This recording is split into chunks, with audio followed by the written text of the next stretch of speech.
my interest in this, it feels like it goes way back, and I think it's partly just because I think of myself as a feminist, and I think, women have been pushed into clothes that are too tight and shoes that are too small and fashions that we don't like, and I just think, darn, we shouldn't put up with it.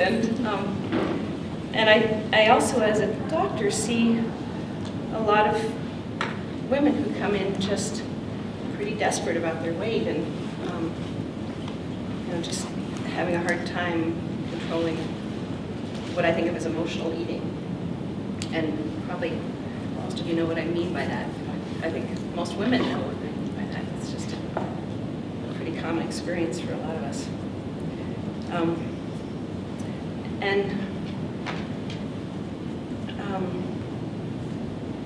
I've never really thought of myself as a public speaker, but this topic moved me enough to decide to sign up for it.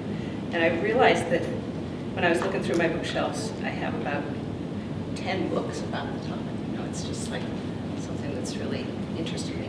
So, and the other, I was trying to decide what to call this talk, and I almost called it "Love Your Body, Love Your Food," because that's really what I think my message is that it's really partly about accepting ourselves the way we are, and sort of, it seems like how can you do that at the same time and as trying to make changes in how you eat, but I think the two can actually go together. So first I just wanted to say a little bit about food in our culture, and I think that it has such an enormous place. There's almost never a gathering where we don't have some kind of food that we gather around, or the way we get together with friends is to ask them out to lunch or to get together with them for some food. It's the way families relate to each other. Hopefully we still sit down for dinner with each other. We so often relate to food. And there's sort of an enormous positive about that. We have enormously positive associations with food, and yet at the same time there are negative associations, partly because food is used a lot by parents to control our behavior. Either you're rewarded with food, which probably most of us have been, or sometimes we're punished by food being withheld. And probably most of you have memories of maybe even both of those things happening. So there's a lot of, it just gives food such an enormous weight, I think. And then you add that to all the pressures that women are under to look a certain way, and it just becomes irreconcilable. We're kind of in a culture that doesn't celebrate differences, especially differences in size. We don't look at someone who's large and think how beautiful they are.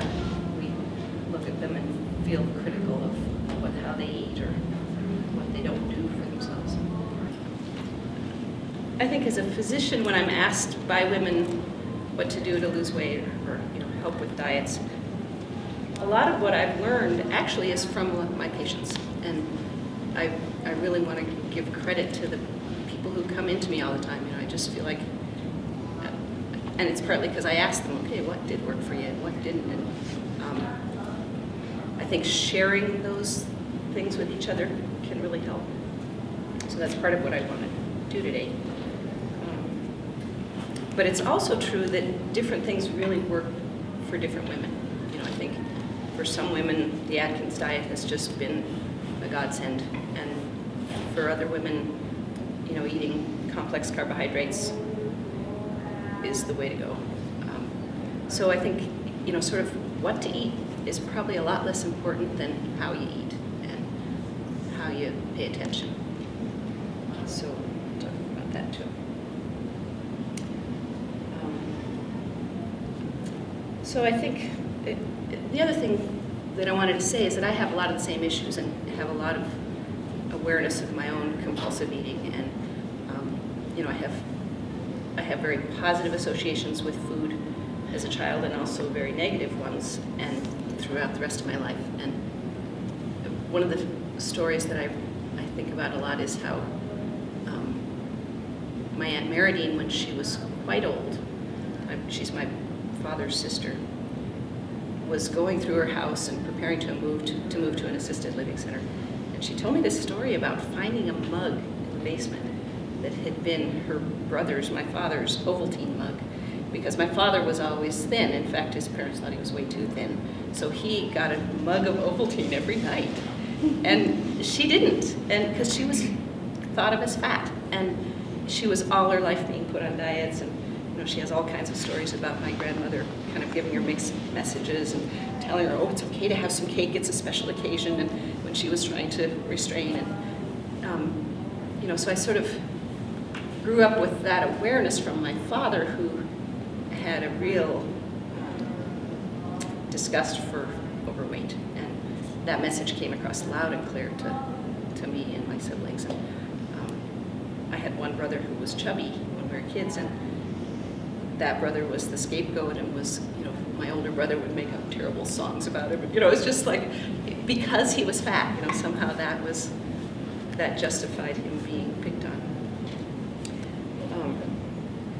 But then also some really positive things, like my brother and I that was the days of white, Wonder Bread, and we would take Wonder Bread and peel the outside off and make little balls out of it, and little sculptures, and just, I could just remember afternoons going by of just playing with white bread. Fortunately, my mother was pretty lenient, and she'd sort of let us do this. And I think the other memory I love to bring back is when I was in preschool, I used to dress up as a cat in a black leotard or a black turtleneck and tights, and then I'd put a belt in the back of my pants to look like a cat tail, and my mother just thought I looked so cute that way that she just let me go to school that way because she thought I was so cute.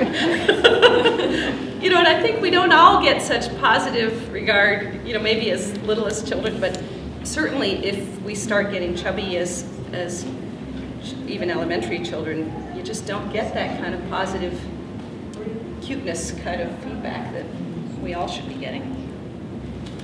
So I just want to talk about what I mean by dysfunctional eating or compulsive eating or emotional eating. I think probably all of us do it at least at some times, and for some of us it's a real problem. And basically what I mean is just that it's not thoughtful, it's automatic. It's not eating out of feeling hunger, and maybe not even out of feeling pleasure. I think part of the trouble with it is that we often feel like we shouldn't be eating something, so you just eat it so fast you don't even notice it. It's just like, oh, I better get rid of this. And, before you know it's gone, and you want another because you didn't notice that one. And so it's just that kind of automatic eating that I'm talking about. And I think since food does have such a connotation of comfort for us and has such enormous extra meaning, it's easy to turn to food when we're feeling anxious or feeling bored, or there are a lot of different kinds of feelings that we're sometimes numbing with food. But sometimes we're just doing it because it's a habit. You have a habit of grabbing something when you sit down in front of the TV, or you have a habit of eating while you're cooking, so that by the time you really sit down for a meal, you've really had all the food you need, but then it's pretty easy to eat a whole meal with the family too. And so that idea of kind of just automatic eating without thinking about it. And the trouble is partly that we get more calories than we need, and partly that there's such a negative cycle. You eat something that you feel like you shouldn't eat, so then you feel bad about it, and you feel sort of sluggish and gross, but then you feel bad about that, so then you eat some more. It's just a very negative cycle that women, especially women, do.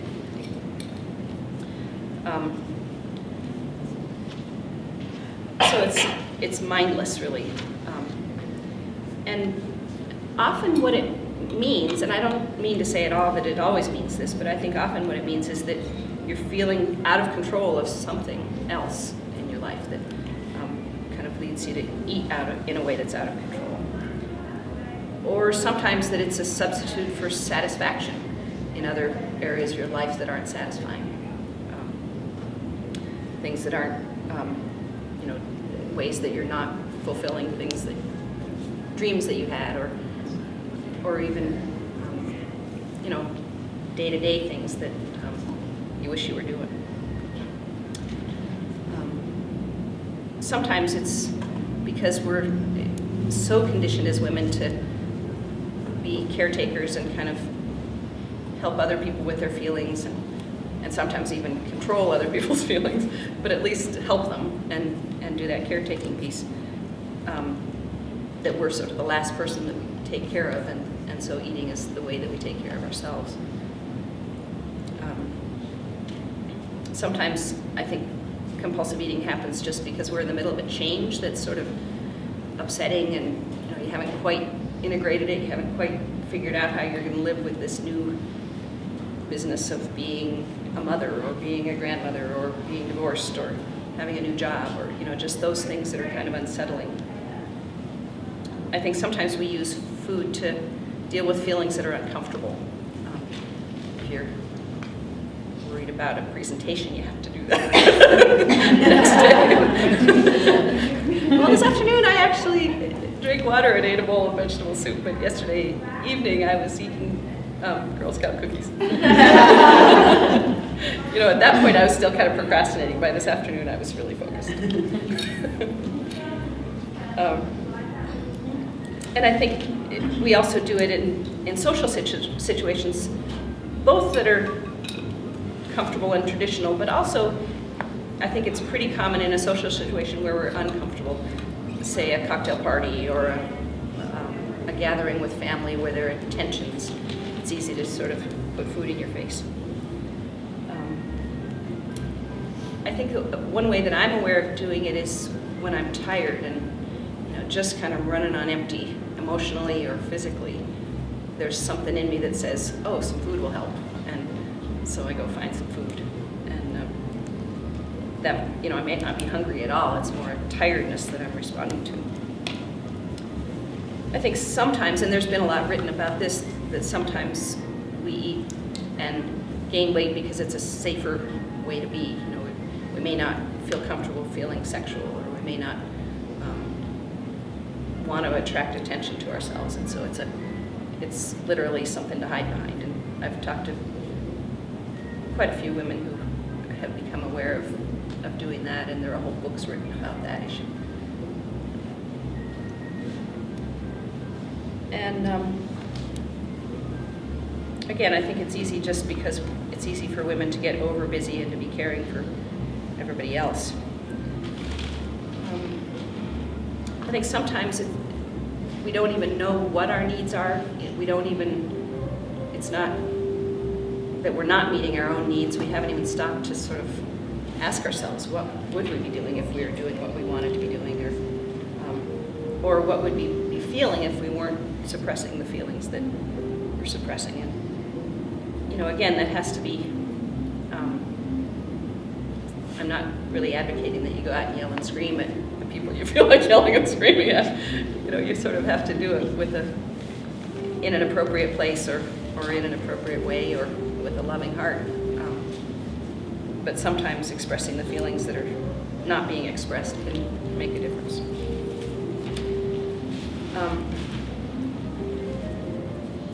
So the next thing I wanted to do was just to, I've talked a lot about mindless eating, and I want to talk a little bit about mindful eating. And the word mindfulness is being used a lot lately. I don't know how many of you have heard of the idea of mindfulness, but really it's about being present and being present in the present moment. And so the idea is that you eat from an attitude of being present and paying attention and really letting yourself enjoy what you're eating and savoring what you're eating and really tasting it in a way that we often don't. So I brought some things for us to savor. We pass these around, and no one should feel obligated to take one if they don't want to, but I want to do a little exercise with these. So take your Dove or Nod if you don't have one, and just look at it and pay attention to the color and to the wrapping and the way the foil is folded over on it, and yeah, the smell. You can smell it through the foil. Anyone who doesn't have one can smell their neighbors if they want to. So really, yeah, just really close your eyes and savor that smell. There have been a few times in my life, and not very many, but a few times in my life when I've noticed a smell so strongly that I felt like I didn't need to eat something. You know, that it just smelled so good and I could just enjoy that. Just, you know, soaking in the smell and letting that sense be satisfied instead of my sense. So now I should unwrap them and notice what. A lot of strong feelings about chocolate.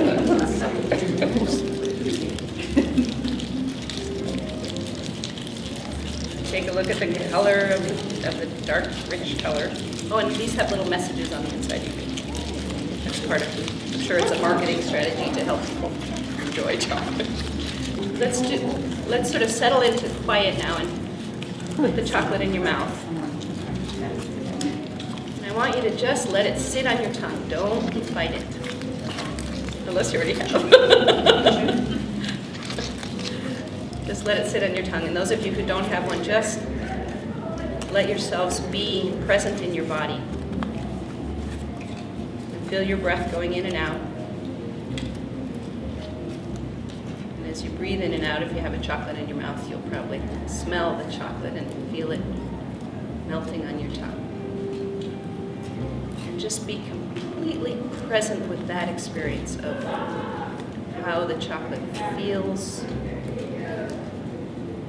just the sensation, what that taste is like. Are there different nuances of it? Taste some bitter and some sweet, and that chocolate taste, whatever you define that. Just let that taste be there with you. Notice whether there are different parts of your tongue that taste it differently. Does one part of your tongue notice the sweetness more? Is it more bitter on another part of your tongue? How does it feel to just hold it there and not chew it? Just really let yourself savor that moment. And as it kind of melts there, just take some deep breaths. Yourself remember other chocolate moments. Are there people that you associate with chocolate? Or particularly wonderful times that you've shared chocolate with somebody or had chocolate given to you as a gift? Take deep breaths. Just relax into being completely present right now. Feel your chair underneath you, the floor underneath you. Take some deep breaths.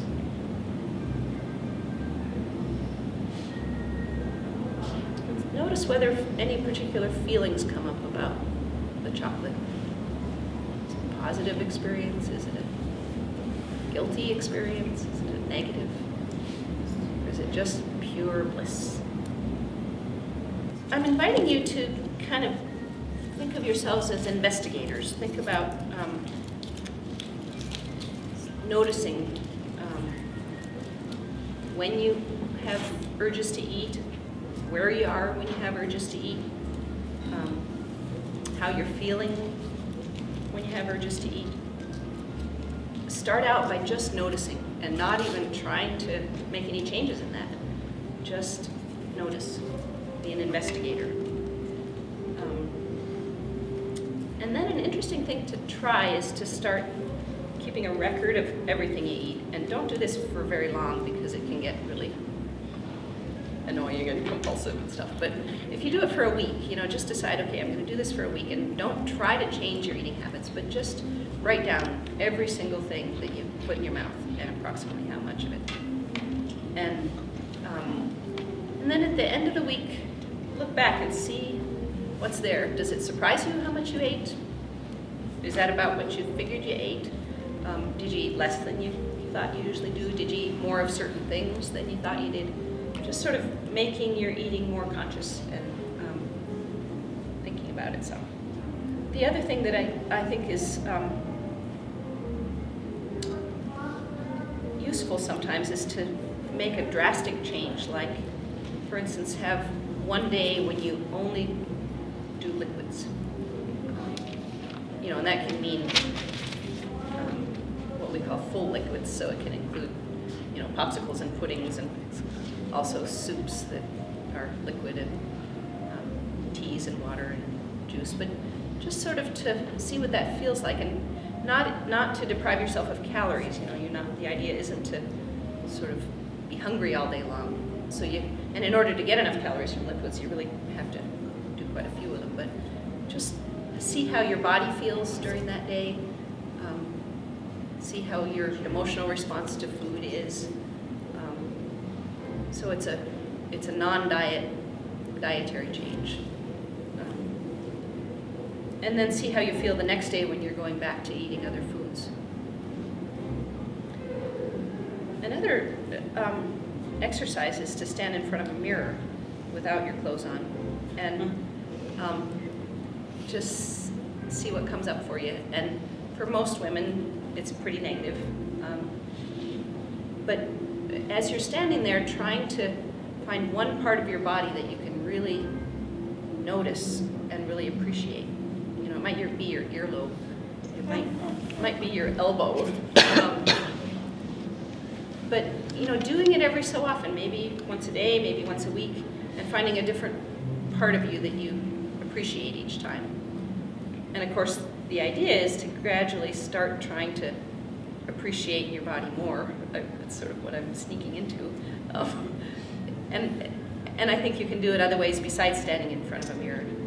Just spending some time thinking or writing about what you do appreciate about your body and what it does for you, and what an amazing, miraculous machine it is, and what kinds of pleasure it gives you, and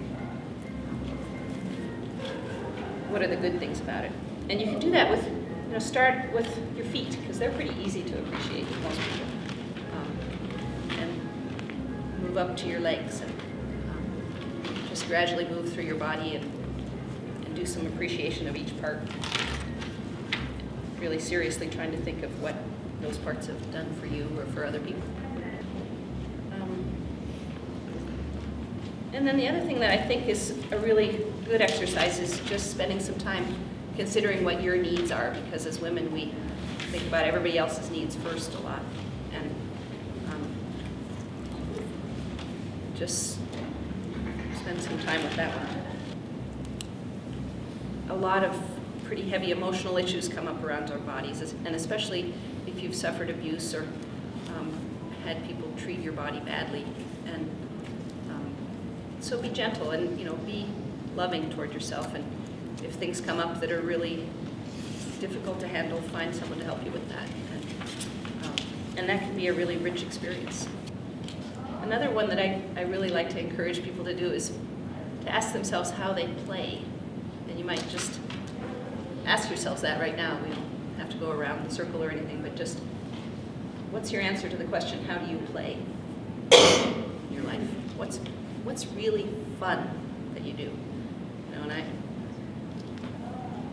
maybe reading is fun, or but I really mean fun, where you're kind of laughing out loud or wanting to, or are there things that you do that just really stir you? And if there aren't, maybe find some ways to be more childlike and ways to feel more alive. And I think it's good for all of us to do more of that, to sort of rediscover the curious child and the sparkling child. So I think, the other thing that I really encourage people to do is to give themselves, even if it's 10 minutes a day, give yourself 10 minutes a day of quiet and stillness. And for a lot of people, that can be journal time.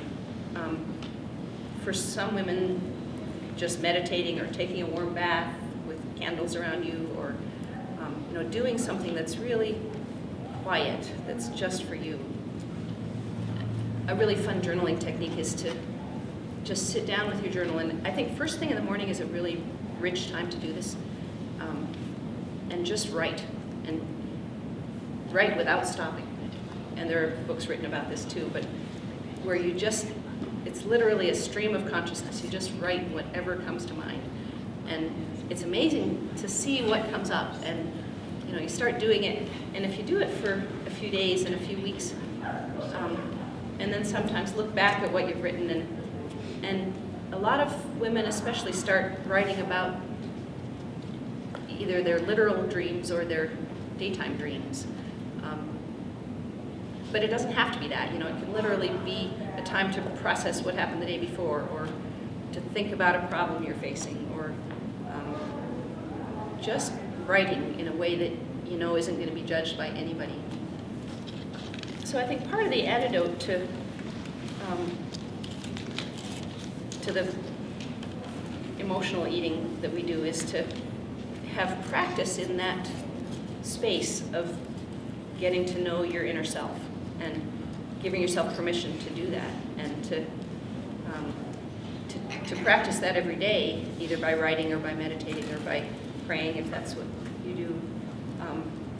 It just gives you that experience of going inward and appreciating the connection that you have with all of life, just having a little spiritual moment. And I think that in addition to sort of doing some of the emotional work is really part of, is really the answer to the emotional mindless eating thing. So eating mindfully really means connecting with that place in yourself where you do feel calm and connected and whole. And certainly I know as well as anybody that you can't always do that in a frantic moment when you feel like reaching for some Girl Scout cookies. But the idea is that as you learn to go there more, you are more able to go there when you need to, at those moments when something's going on that's making you anxious, or all the other myriad of feelings we might be trying not to feel, or tired, or all the other things I talked about before. But just giving yourself, if you can in that moment, giving yourself a chance to go sit down somewhere and take a deep breath, and tell yourself you can have the Girl Scout cookies later if you want to, but first you're going to take this moment of centering.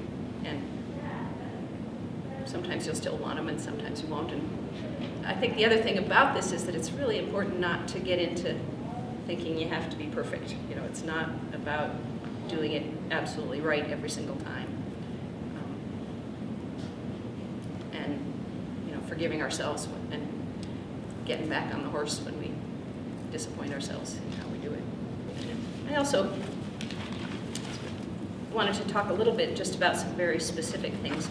I think that it does help me, at least, and it helps most of us, to have a few rules. And again, I think it doesn't mean that you can't ever break the rules, but at least for me, if I tell myself, okay, you can have something sweet when you get home, but no sweets in the office today. Because people are always, I don't know if like your workplaces are like this, but people are always bringing things in, and there are always sweets around. And it's so much easier for me to do it to eat mindfully when I'm at home than it is when I'm at work. And so if I just make myself a rule, and this doesn't always work, I don't mean it to sound like it's simple, but making myself a rule that I'm not going to eat sweets at all when I'm at work. Sometimes that works for me. And you can make other kinds of rules. I have patients who can eat whatever they want on Sundays, and that makes it much easier for them to eat carefully the rest of the week. And sometimes when you give yourself that permission, it's easier not to even overdo it on those days, but to sort of, I think it just makes so much sense to not set yourself up for feeling deprived.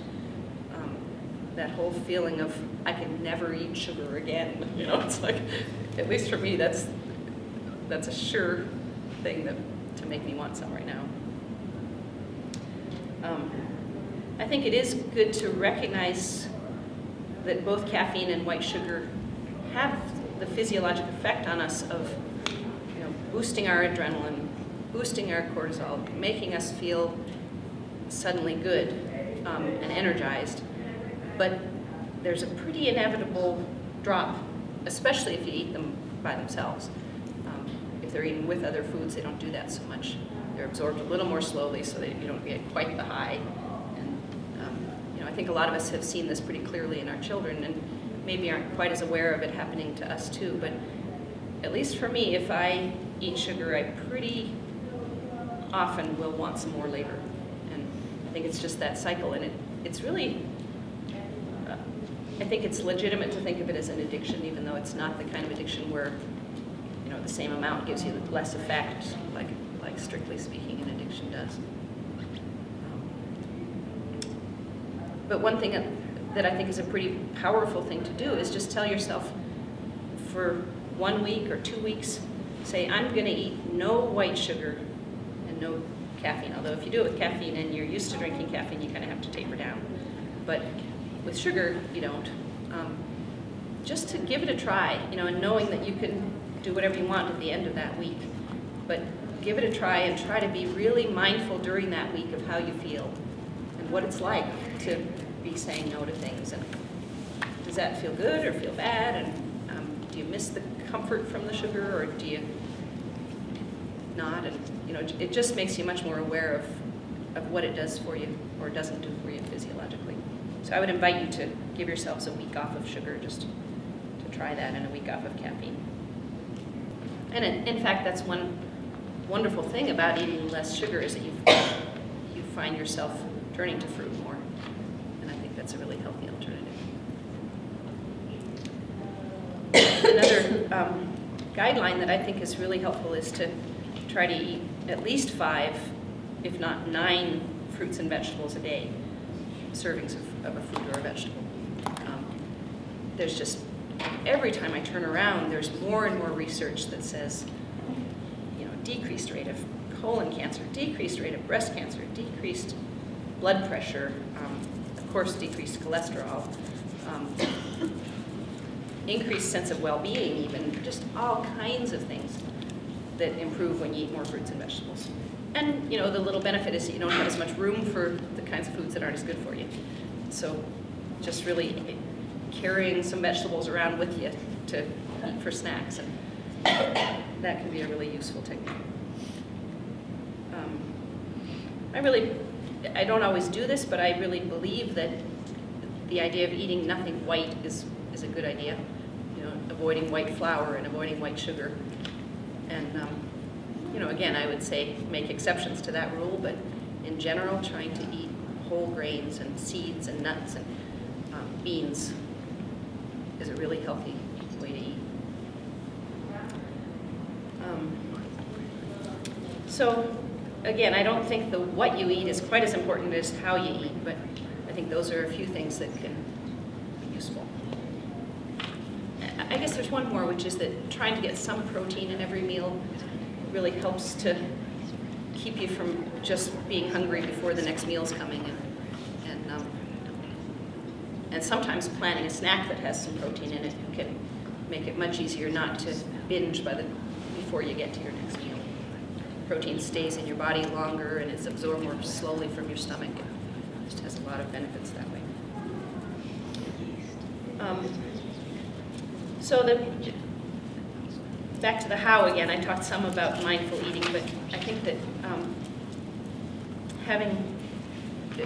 getting ourselves back, our culture has so much moved away from the ritual of eating, and really getting yourself back to that, at least once a week, maybe, for starters, depending on what your life's already like, but, maybe once a day even, but having a ritual of eating where you plan your meal, you think what you really want to eat, what is going to nourish you best, what's going to look nice together, what's going to taste good. So planning it and then paying attention to the aesthetics, setting your table, having candles, cloth napkins, nice plates, just really pay attention to the aesthetics of the meal, the way women used to do when we had time to do it. And so making it a pleasure for all the senses. Sitting down to eat, and and maybe not just for that ritual meal, but trying to make yourself a rule to sit down to eat every time you eat, so that you're not eating on the run and not eating standing at the refrigerator, and so that you really have to have it be more intentional. Eating slowly, I think, is a really wonderful one, and kind of an easy change to make right away, just to eat more slowly. Really finish chewing one bite before you pick up the next one. And it doesn't mean, I see too many anorexic girls who chew their food 35 times or something like, I really don't mean to sort of get into compulsiveness that way, but just sort of being conscious of enjoying one bite before you start thinking about the next one. And enjoying one plate of food before you start thinking about whether you're going to have seconds or not. And giving your attention to what you're eating and to how it feels in your body. Another one that I kind of like to play with sometimes is practicing leaving something on my plate, which is a really hard one for me, even though I didn't have one of these mothers who made me eat everything on my plate. In fact, I have memory of a babysitter who, when I was probably 4 or something, made me eat some cantaloupe because I'd asked for it, and it was on my plate, so I was supposed to eat it. So I ate it, and I promptly vomited it up. And I still have this memory of this orange vomit. And, and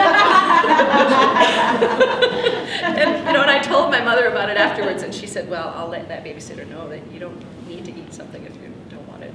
And, I'm just so grateful to my mother for raising me that way. But we need to mother ourselves that way, too.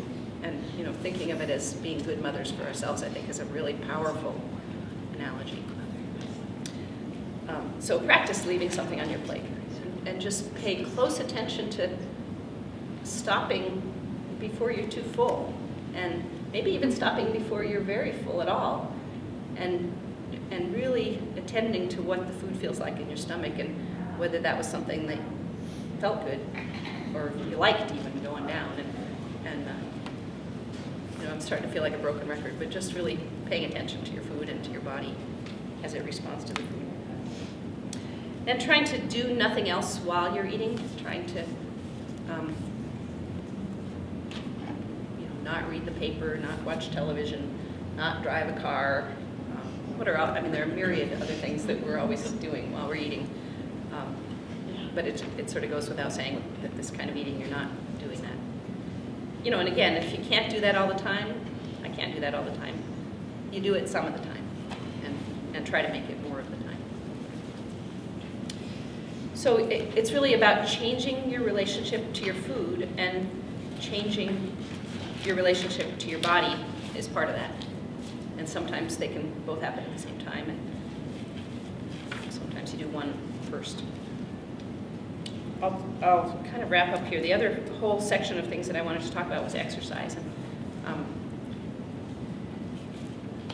I think the main thing I'll say is that I think it's probably even more important than what you eat is getting exercise.